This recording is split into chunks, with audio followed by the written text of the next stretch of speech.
sebenarnya ya memang ada faktor Pak Jokowi kan gitu loh. Tapi seberapa besar, seberapa banyak itu kalkulasinya.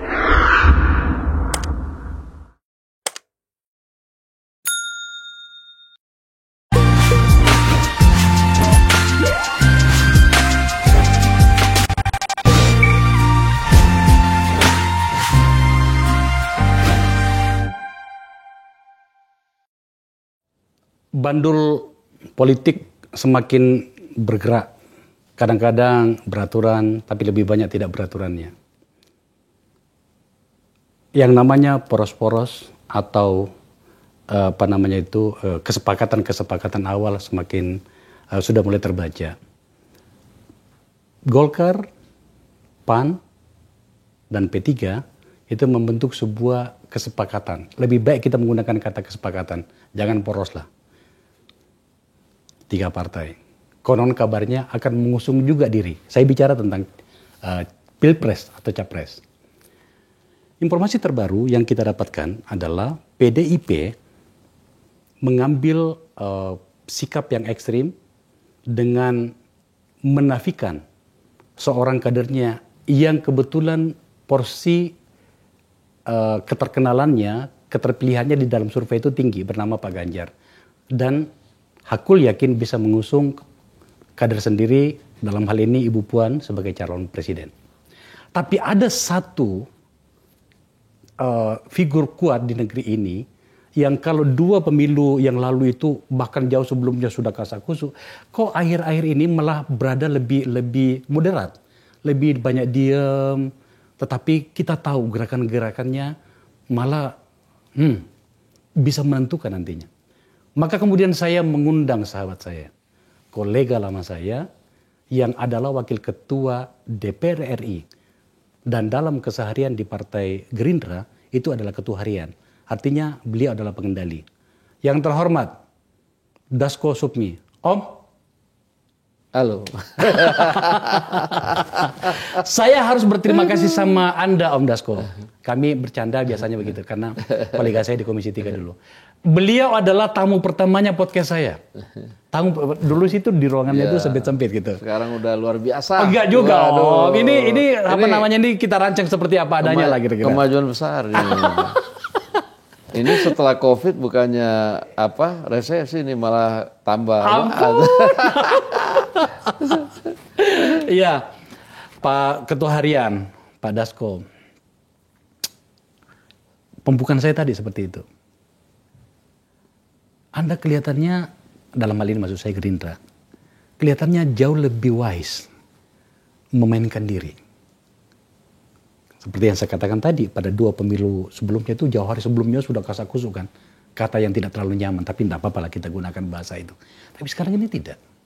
Padahal realitasnya Anda nomor 3 terbesar di parlemen. Dengan itu sebenarnya Anda tinggal mendapatkan atau menarik atau mengajak satu partai, selesai barang itu. Mengikuti mekanisme 20%. Pertanyaan pertama dulu begini, kenapa kelihatannya Anda lebih wise, lebih tenang memainkan semuanya ini? Saya tahulah apa yang sedang Anda lakukan, tapi kelihatannya lebih tenang-tenang saja gitu. Ya, yang pertama kan kami ini lebih fokus konsolidasi internal sebenarnya. Ya kan, konsolidasi internal, ya kita pengen jadi lebih pintar. Lebih pintar tuh begini, suara nasional terbesar kita kedua, tapi kursinya ketiga kan gitu. Itu dianggap nggak pintar? Nah itu dianggap ya kurang pintar. Kurang pintar. Nah sehingga kita pengen ya sekarang ini konsolidasi internal itu yang menghasilkan berbanding lurus dong. Kalau suara kedua ya kursinya kan harus kedua kan kira-kira begitu. Nah ini kita terus merapikan struktur partai, melakukan kegiatan-kegiatan yang memang langsung ke akar rumput itu kira-kira. Nah kalau ngomong soal Pilpres, ya kita juga nggak mau takabur. Tadi bilang kan kalau bisa 1 aja diambil udah cukup. Cukup. Iya, tapi kan kita untuk membangun Indonesia ini kalau bisa bersama-sama, nggak cuma 1 kan gitu loh. Dan ini harus dilakukan juga komunikasi yang intens, slow gitu kan untuk membangun kebersamaan. Jangan ya gerasa-gerusu juga nggak perlu lah gitu. Nah itu yang kemudian membuat kita mungkin kelihatannya lebih slow dari yang lalu. Gitu. Tapi biar gimana ya komunikasi kita jalan kok gitu. Ya karena kan coba lihat Om, ada yang mengatakan bahwa kalau kita bicara capres, pilpres itu capresnya mungkin maksimal 3 nantinya. Tapi hari ini kita lihat setidaknya ada 4 kemungkinan poros atau komunitas atau aliansi. Tadi saya katakan Golkar, PAN, P3 sudah membentuk itu.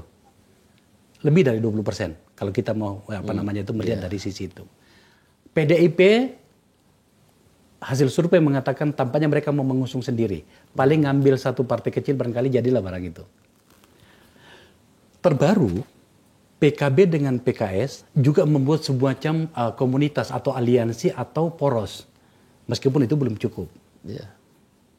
Tetapi realitasnya sebenarnya Om, itu Pak Prabowo dan atau Gerindra, itu dalam hitungan kami di sini, itu bisa sangat menentukan. Apapun hasilnya yang Anda lakukan nantinya akan mempengaruhi semua ini. Tolong ditampilkan data kita.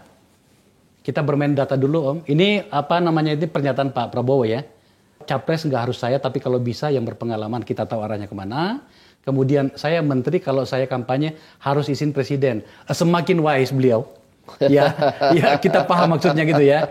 Setidaknya mungkin menyindir kolega-koleganya di kabinet yang bahkan tanpa partai tapi kemana-mana kira-kira gitu. Terus, nah ini loh Om, ini hari ini apapun namanya, saya tanya semua lembaga survei teman-teman kita, namanya Pak Prabowo itu tidak pernah keluar dari 3 besar. Hari ini pada posisi per April, kan ini survei terakhir. Indikator itu adalah beliau nomor 2 setelah Mas Ganjar. Tetapi kan selisihnya sangat tipis sekali. Margin error gitu loh. Dan Pak Prabowo kan kerja aja. Ya. Terus ini trennya ya, tren Pak Prabowo ya dibanding Pak Ganjar dengan Pak Anies. Jadi itu tadi 3 besar ini sebenarnya itu tidak pernah jauh-jauh dan itu selisihnya kecil. Yang paling penting adalah di antara 3 nama ini tadi, ini yang paling aman kan, tanda petik, paling aman itu kan Pak Prabowo. Pak Prabowo punya partai, yang lainnya kan nggak ada kan gitu ya. Ada partai tapi kader dan tidak menentukan suaranya di dalam. Oke. Nah, dalam hal kinerja, ini masih juga menurut indikator pada hasil April juga, Pak Prabowo itu dianggap paling bagus kinerjanya urutan ketiga setelah Ibu Tri Risma hari ini dan Ibu Sri Mulyani. Nomor 3, ini menurut survei terakhir gitu ya. Kembali pada yang tadi Om.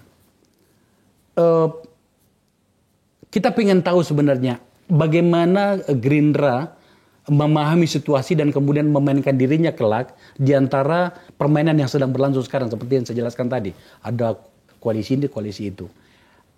Di bayangan Anda seperti apa nantinya sebenarnya di permainan ini? Ya, ini kan permainan nggak boleh dibayangkan. Permainan ini kan harus direncanakan.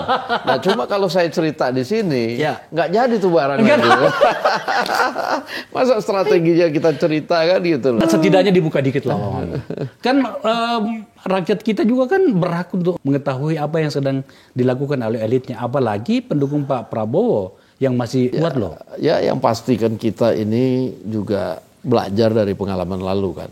Kita nggak mau lagi juga rakyat ini terpolarisasi dalam pilpres. Sehingga kita juga agak menahan diri untuk kemudian ya kesana kesini, kemudian membuat dari awal sehingga ada polarisasi kan gitu loh. Nah kita pengen koalisinya nggak cuma Indonesia Bersatu, kalau bisa koalisinya Indonesia Raya kan gitu. Indonesia Raya.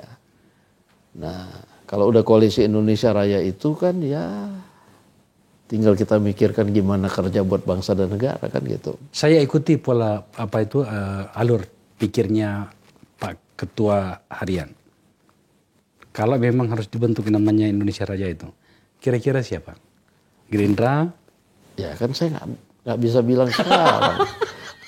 Yang namanya koalisi Indonesia Raya tuh kan ya nanti lihat aja kan kita kan komunikasi terus. Tapi kan Om Dasko, ini kan sekarang sudah lihat kan sudah terpola nih. Ada Golkar, PAN P3, PKB dengan PKS, kemudian PDIP dengan sendirinya.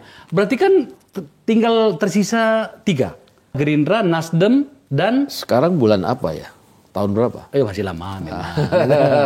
Artinya bisa terbongkar semua ya. Maksud saya bukan soal terbongkar semua. Mungkin ya nanti masing-masing sudah dapat kesepahaman yang sama kan begitu.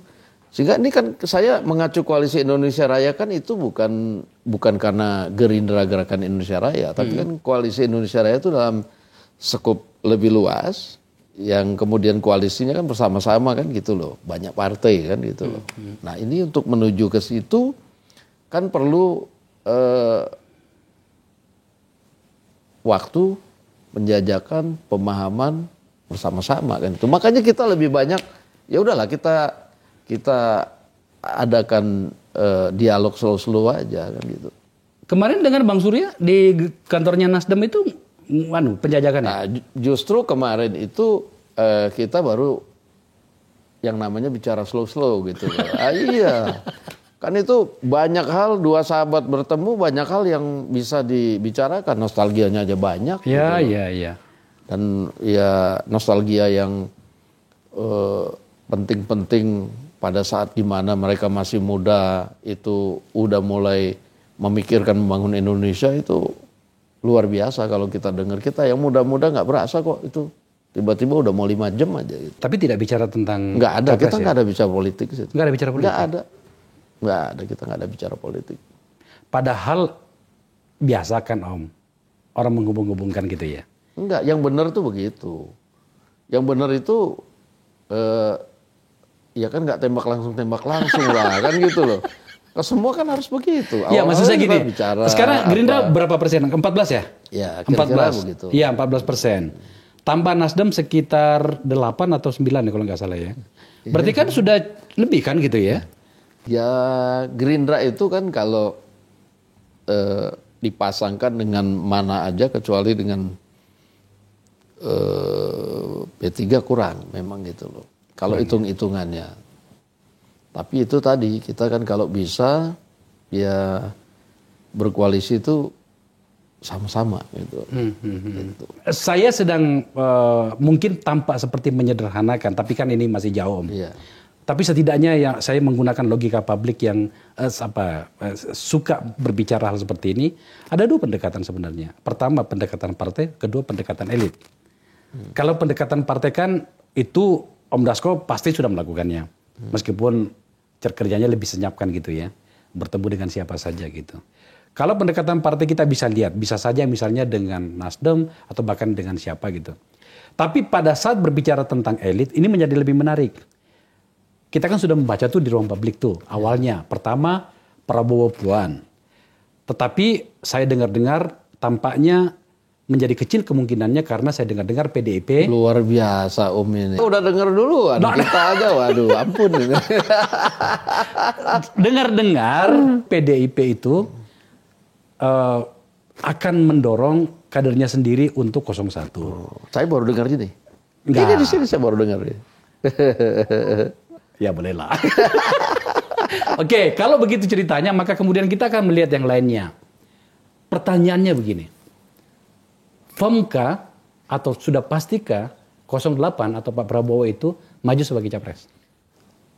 Kalau ditanya Pak Prabowo itu pasti dan firm, saya jawab firm. Karena ini amanat kader atau pengurus partai Gerindra di seluruh Indonesia itu memberikan amanat kepada Pak Prabowo untuk maju. Itu pasti kita akan calonkan, pasti kita akan minta. Walaupun Pak Prabowo sampai sekarang belum ngomong loh. Belum ngomong bahwa dia bersedia maju. Karena kita kan ada forumnya nanti secara resmi partai untuk kemudian meminta secara resmi dan menerima jawaban secara resmi. Apakah beliau bersedia mencapres atau enggak. Nah, tapi amanah dari kawan-kawan daerah yang kita keliling seluruh Indonesia itu sudah semua memang provinsi yang mewakili kabupaten kota itu untuk mendeklarasikan dukungan daerah untuk mencapreskan Pak Prabowo di 2024. Kapan rencananya? Kenapa? Apanya? Deklarasi. Enggak, ini kan kita di daerah-daerah kan sudah deklarasi. Dukungan DPD Banten misalnya atau Lampung itu udah minta. Nah, ini udah 34 minta. Dan ini nanti kita akan resmikan di dalam forum yang dibuat untuk itu, ya, untuk meminta secara resmi dan minta jawaban secara resmi. Artinya firm ya? Firm. Meskipun membutuhkan legalitas melalui mekanisme ya itu kan Kongres memang ya itu biasa itu. Iya. Nah, tapi itu tadi Om, seperti kan yang kita pahami bahwa untuk Pilpres 2024 ini itu setidaknya ada 3 faktor yang akan menjadi faktor utama di dalam pencapresan ini. Ya. Pertama itu tentang partainya, yang kedua tentang kandidatnya, orangnya, yang ketiga itu ada juga faktor Jokowi di situ. Yang saya maksud begini, partainya sih sudah jelas kan, Gerindra tinggal butuh berapa persen atau 1-2 partai sudah jadi barangnya. Tapi ini menyangkut soal elit.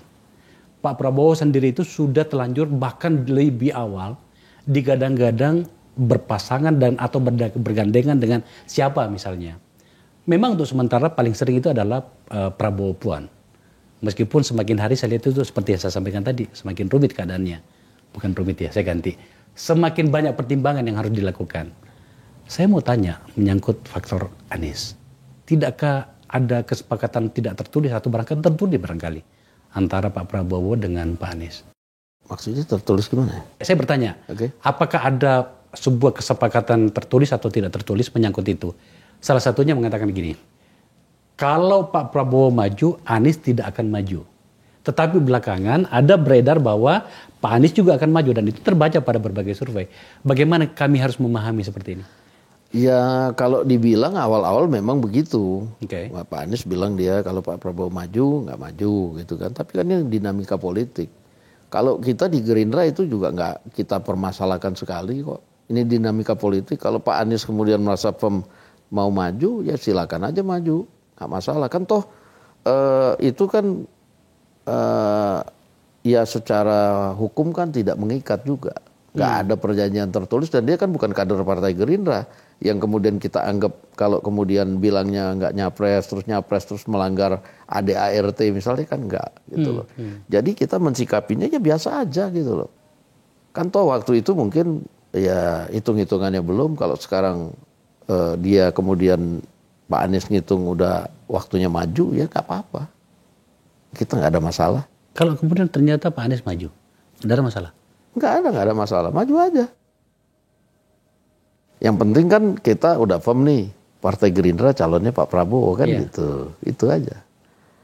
Berarti katakanlah kalau misalnya ternyata Pak Anies tetap mau maju, ketika memasukkan rencana itu dalam format Gerindra, Pak Anies tidak dalam posisi sebagai nomor 1 tentu saja kan gitu ya? Iya kan kita udah firm.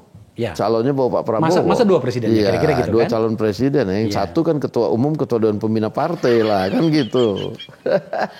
Kan di kita juga nggak ada konvensi kan gitu. Dan ini udah 34 provinsi mewakili kabupaten kota sudah menyatakan dukungan meminta Pak Prabowo maju kan gitu. Kalau kemudian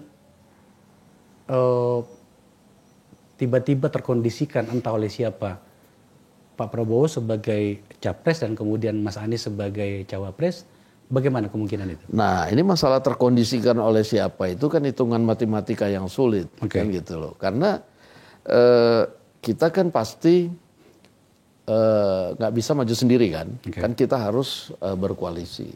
Nah kenapa kemudian kita tidak seperti yang lalu-lalu sudah kemudian membidik misalnya calon wakil presiden, misalnya sudah declare calon wakil presidennya siapa. Nah tadi kita ingin bahwa kita ingin koalisinya itu kan koalisi bukan cuma sekedar asal jadi bisa maju. Ya. Nah kita kan harus membangun kesepahaman dengan partai-partai gimana Indonesia ke depan. Gimana kedaulatan partai politik juga ke depan. Oh iya, nah setuju. Ini kita harus sama-sama punya kesepahaman sehingga kita ingin juga koalisinya juga ya nggak cuma asal bisa maju kan gitulah. Nah ini berpengaruh terhadap ya calon wakil presiden, itu kan gitu. Calon wakil presiden yang akan mendampingi kan kira-kira gitu. Kita kan nggak bisa kalau koalisinya ada 3 misalnya atau ada 4 misalnya Pak Prabowo terus ngomong ini calon wakil saya harus ini kan nggak bisa. Ini kan nggak demokrasi namanya juga. Itu. Gitu Tapi dalam bayangan boleh dong sedikit-sedikit Om. Jangan dikunci juga informasinya Om Dasko. Jadi nggak ada yang kunci informasi. Oke, dan saya rasa tentu saja sebagai partai besar dengan pendapatan di parlemen yang besar untuk running sebagai 01 itu adalah sesuatu hal yang wajar menurut saya ya. Beliau sudah sangat berpengalaman. Berarti kalau harus melihat cawapresnya kira-kira yang terbaik menurut ketua harian siapa? Nggak bisa dong. Saya ngomong di sini menurut saya yang terbaik nanti di bawah terpengaruh semua lagi kan gitu. Pasti terpengaruh itu. Iya. Cuma kan sedikit boleh dong ada keruhnya. Ini kan gini, ini kan pemilihnya Pak Prabowo ini dengan melihat karakter pemilu yang lalu itu kan jelas tuh. Jelas. Masihkah seperti itu? Misalnya kan begini. Kalau lihat itu saya pikir jangan juga dijadi patokan. Oke.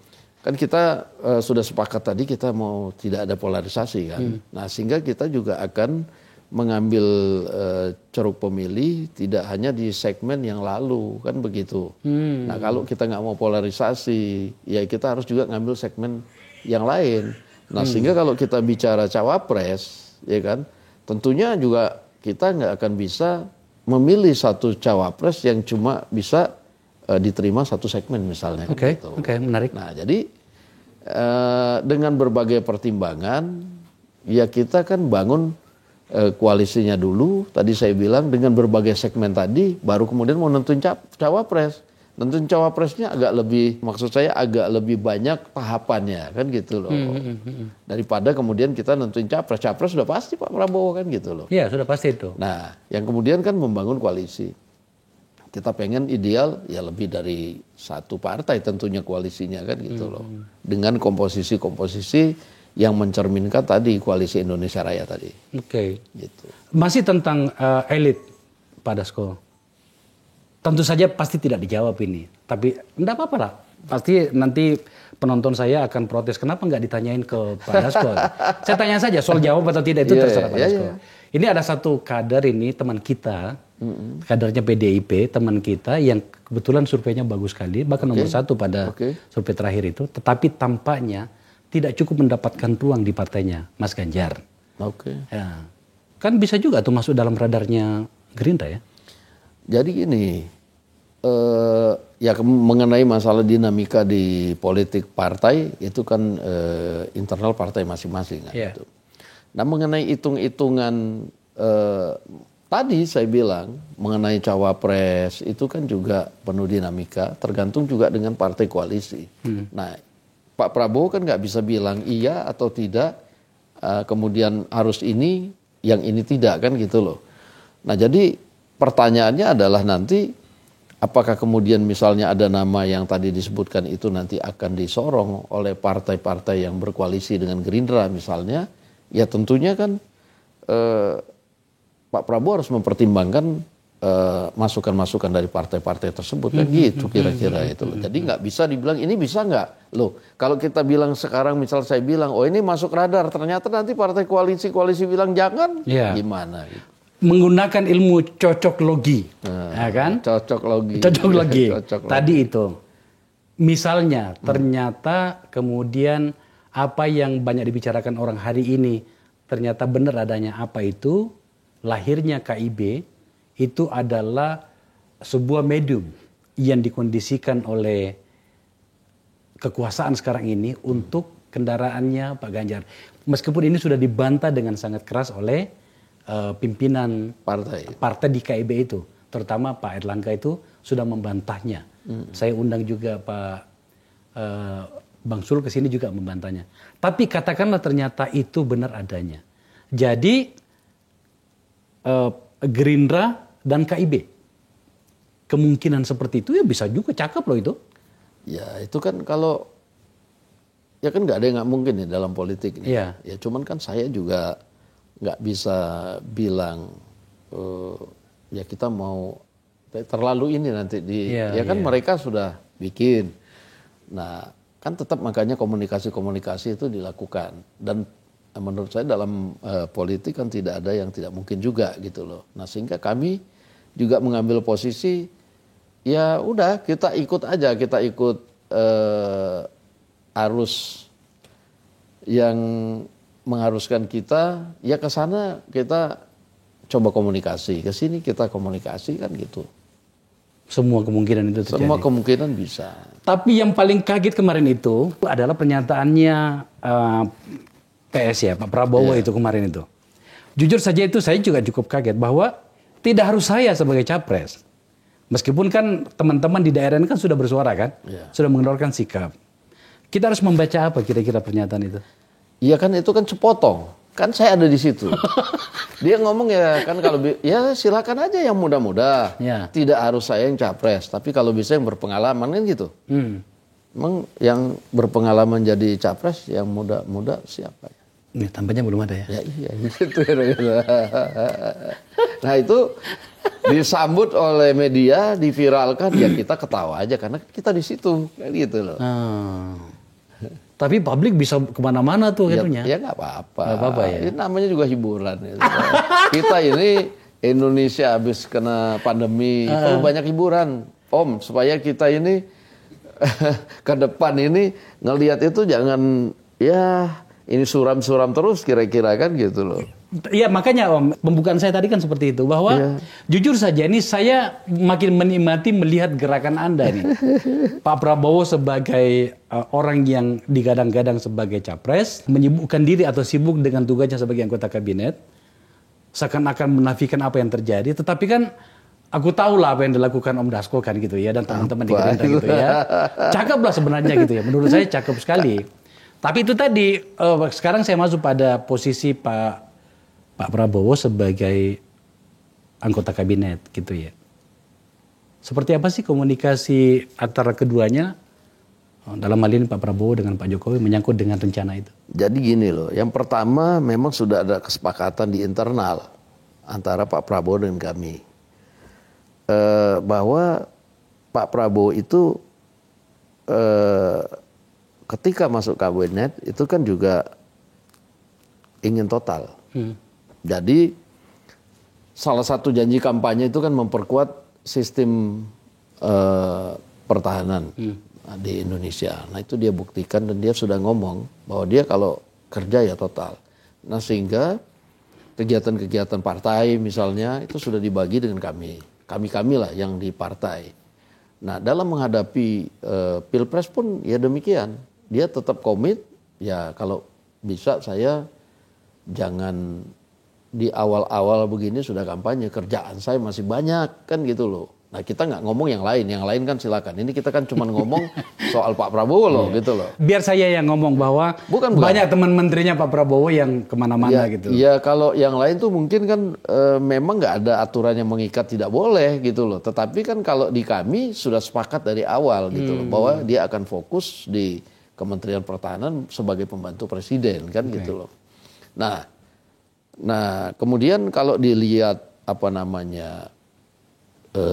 bagaimana hubungan soal capres kan juga sudah di media juga sudah diulas bahwa pernah ditanya oleh presiden itu Pak Prabowo maju ya dia jawab kalau diizinkan saya maju kan diizinkan tuh kan banyak soalnya kan nanti dari mulai soal kemudian harus meninggalkan tugas dan cuti misalnya kan gitu.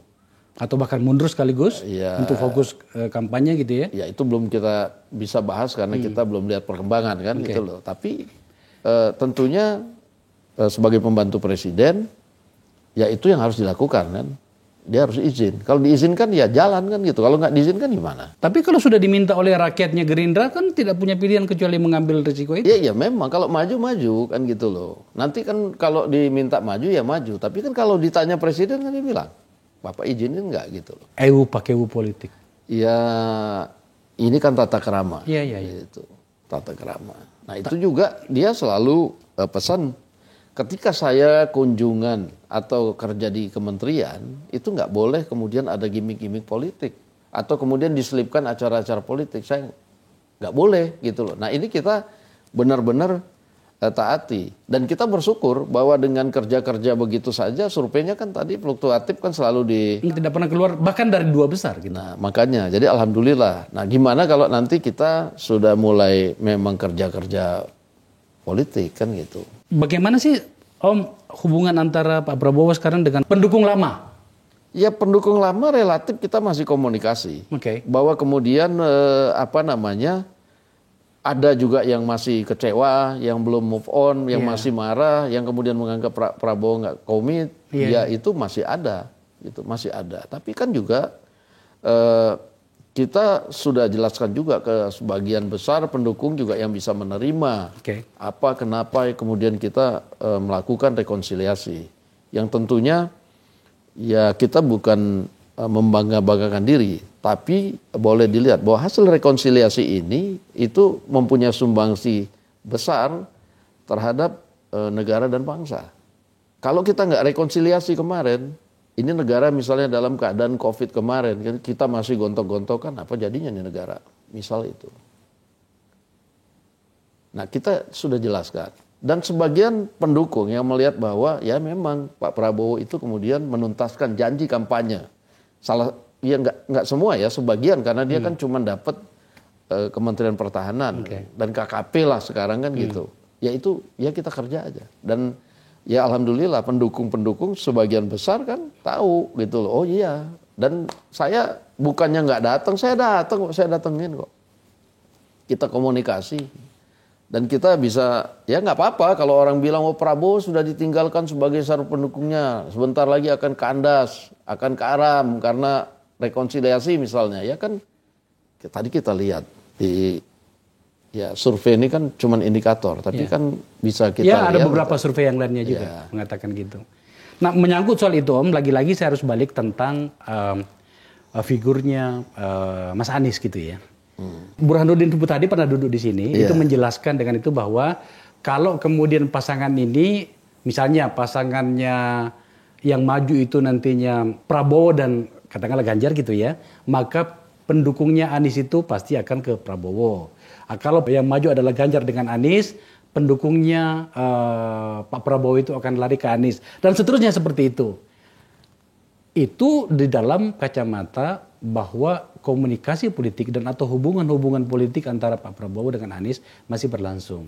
Yang saya katakan tadi, kalau ternyata tidak lagi dalam hal hubungan itu Pak Prabowo maju juga dan Anies misalnya mendapatkan kendaraan dan maju juga, kira-kira bagaimana formulasinya?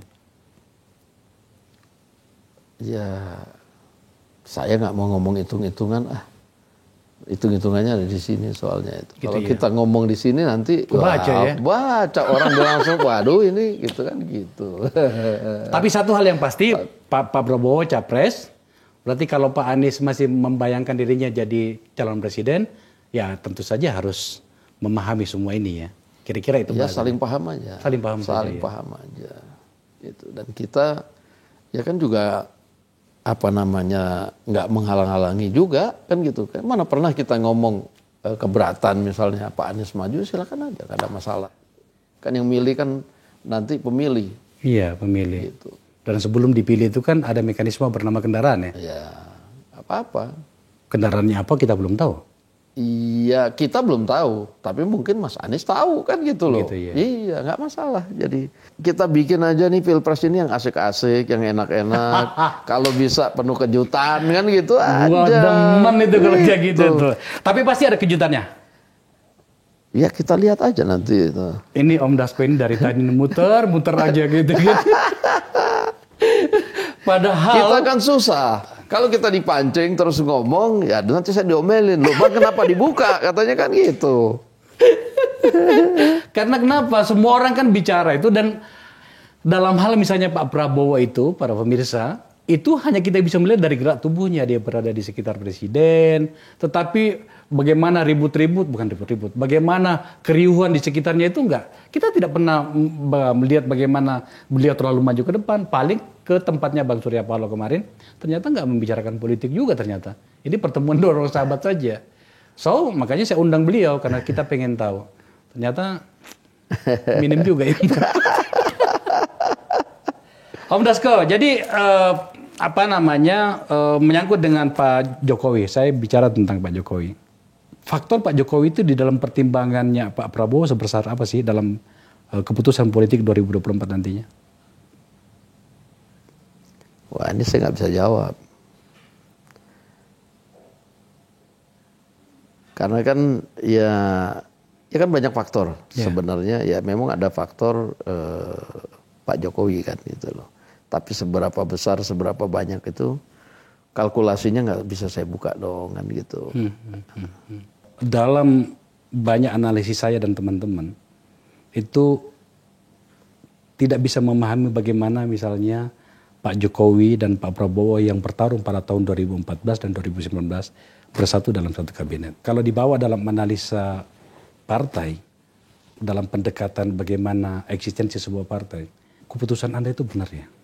Ya, yang pertama kan ini kan soal tadi saya bilang, ini soal bagaimana kemudian membuat suasana itu kan kemarin tidak menjadi demikian parah kan gitu loh. Nah, dua orang ini kan berpikiran yang sama. Bagaimana ke depannya setelah 2019 ini kita bareng-bareng membangun bangsa dan negara ini. Okay. Ini kalau kemarin ya ini ada COVID aja, kemudian suasana relatif itu nggak ada dinamika yang berarti kan gitu loh.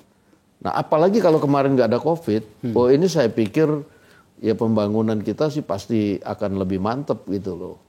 Dan Pak Prabowo itu, ya saya bukan bangga-banggain, dia itu kan orangnya komit. Yeah. Dan kita juga selalu jadi gitu. Kalau sudah bilang A, pasti dilakuin A. Di depan begini, di belakang juga begitu, pasti begitu. Nah, ini yang dilakukan. Nah, ini yang membuat kemudian, ya saya rasa juga awal-awal kan mungkin banyak pihak meragukan, ini masuk kabinet ini jangan-jangan cuma untuk strategi, jangan-jangan cuma untuk cari selamat, jangan-jangan banyak. Ada yang nanya ke kita kan begitu. Tapi ya kita buktikan aja begini. Nanti kan publik menilai sendiri, presiden menilai sendiri. Bagaimana sih Gerindra itu kan gitu. Dan bahwa kita ada di kabinet, ya tentunya bagi partai, ya tadi sudah dibilang ya merupakan ada keuntungan tersendiri juga. Kita soal konsolidasi dan lain-lain kan itu nggak terlalu berat dibandingkan kita menjadi oposisi kan. Ya betul itu. Makanya saya beberapa kali termasuk misalnya dulu kita angkat soal anggaran ya pembelian senjata ya. Itu yang kemudian sempat heboh dan kemudian Pak Andi Wijayanto datang ke sini menjelaskan semuanya. Bahkan ternyata masih kurang Om. Iya, dan sekarang karena COVID, ya apa yang kurang itu kan kemudian kemarin tuh dikurangi banyak kan itu. Dan ya saat COVID ini itu juga nggak bisa terrealisasi banyak. Ya tapi kita bagaimana kan kita mesti mengutamakan hal-hal yang lebih penting tentunya gitu loh. Walaupun ya alutsista penting, tapi kan bisa dipilah-pilah akhirnya mana yang urgent, mana yang kemudian bisa nanti. Karena kita kan menjaga anggaran kita supaya lebih stabil, bagaimana kemudian vaksin bisa terpenuhi kan gitu. Ya, makanya kemarin itu ya tentu saja saya sebagai pemilik sebuah medium untuk berkomunikasi saya tampilkan apa adanya, tapi kemudian ada perimbangan setelah Ibu Koni datang berbicara di sini dan kemudian saya undang Pak Andi Wijayanto dijelaskan dengan detail. Itu sudah bisa ditonton di podcast saya soal itu. Dan ya itu ya membantu juga menjelaskan kepada rakyat Indonesia ini betapa memang modernisasi alutsista itu diperlukan ya sekarang ini untuk menjaga kedaulatan Indonesia dari sekarang sampai ke depan kan kira-kira gitu ya. Tapi apa daya, nah ada COVID ya kita yang pangkas, yang penting-penting dulu ya minimal supaya kita ya kalau diganggu-ganggu masih bisa yang melakukan manuver membuat orang mikir kan gitu. Terakhir Om, resapel tidak? Lah tanya saya, tanya presiden dong itu. Enggak, soalnya ada berita hari ini di mana itu Om Dasko mengatakan pasti resapel. Enggak ada, itu pasti hoax tuh. Jadi saya udah marah juga kemarin, saya tegur Sindo. Ya Sindo saya tegur. Dia ngomong bahwa itu saya mendengar dari sumber istana pasti resapel. Nah, padahal Sindo itu dia nggak wawancara saya di situ. Saya komplain. Coba lihat itu udah di take down tuh. Karena begini, saya kan ditanya, apakah mendengar soal reshuffle? Saya bilang saya belum, saya malah dengar-dengar dari sumber media aja bahwa itu ada reshuffle. Dan itu kalau ada reshuffle ya terserah aja, karena itu kan kewenangan presiden loh, saya nggak ikut campur. Nah terus ditanya lagi, kalau ada itu kementerian mana aja? Saya juga jawab lah, yang paling tahu itu kinerja menterinya oke apa enggak ya presiden dong, saya bilang gitu. Nah, terus begitu muncul berita itu, saya sudah telepon Sindo, saya bilang, ini Sindo kan nggak ikut wawancara saya kok beritanya begitu. Nah, udah ditarik kayaknya. Udah take down. Udah ditarik. Artinya itu bukan sumbernya Om Dasko? Bukan dong. Tapi reshuffle ada. Saya nggak tahu.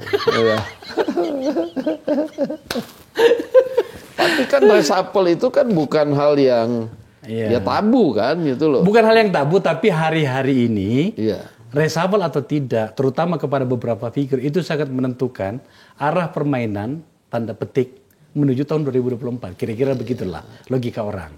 Tapi kan Om Dasko sudah jawab, nggak tahu kan gitu ya? Saya nggak tahu. Iya, saya percaya Om. Saya nggak tahu itu.